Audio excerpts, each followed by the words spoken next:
So if you can keep fighting fucking 50-something-year-olds You don't think Tyson has a chance? and making a living at it, I think that Mike Tyson has a puncher's chance against anybody.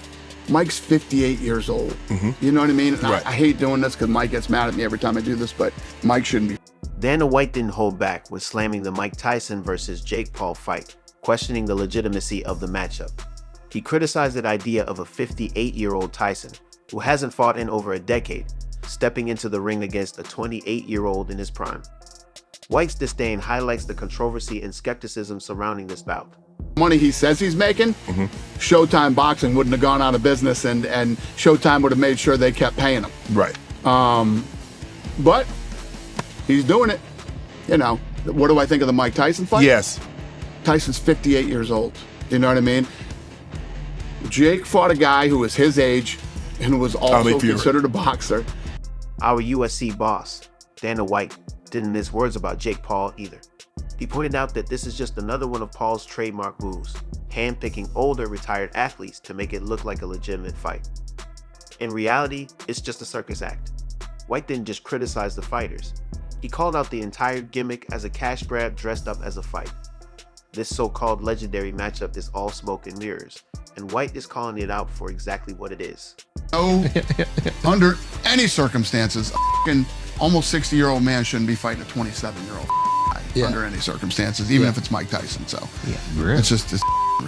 He's looking at a matchup between a 58-year-old legend and a 28-year-old YouTuber-turned boxer who cherry-picks opponents like he's shopping for easy wins.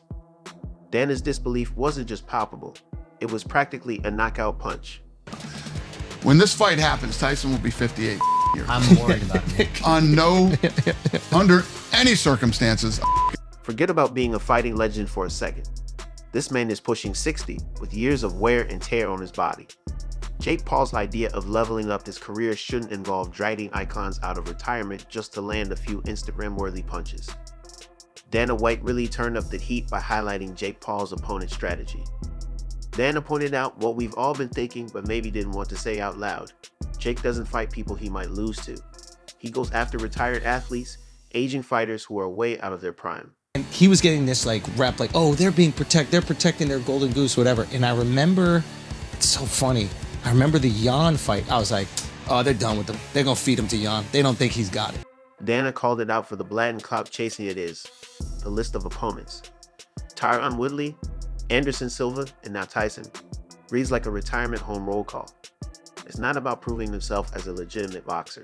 If you are the world champion, there's no questioning who the best is, because you've already run through, the baddest people in the world in your weight class. And now I understand why you get annoyed by media, because I remember when Sean was Sugar Sean was coming up, and he was getting that there was this narrative that like he was being protected. Dana didn't stop there.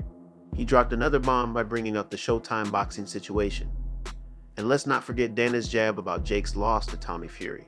Tyson knocks out My biggest problem with the Jake Paul thing is, and how this plays out, is when he actually fought somebody who was a boxer, who had the same type of record he has, who is his age, Tommy, and who is his size, lost. Yeah. When Jake faces someone his age and skill level, he loses, and Dana made sure to remind everyone of that detail.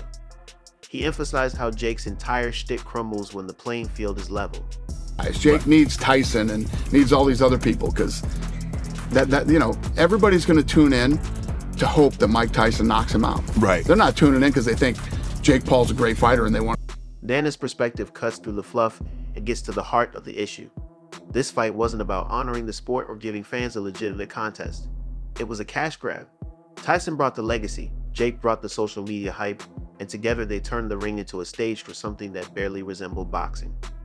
Dana wasn't about to let it slide without calling out every mismatch, money-grabbing, credibility-shredding aspect of it. Honestly, after hearing his take, it's hard not to agree.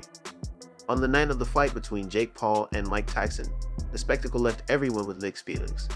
The judges scored the fight 80-72, 79-73, and 79-73 in Jake's favor.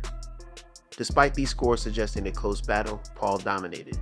He landed a staggering 171 punches compared to Tyson's 87. That's a huge gap, clearly showing who controlled the pace. This bout wasn't about competition.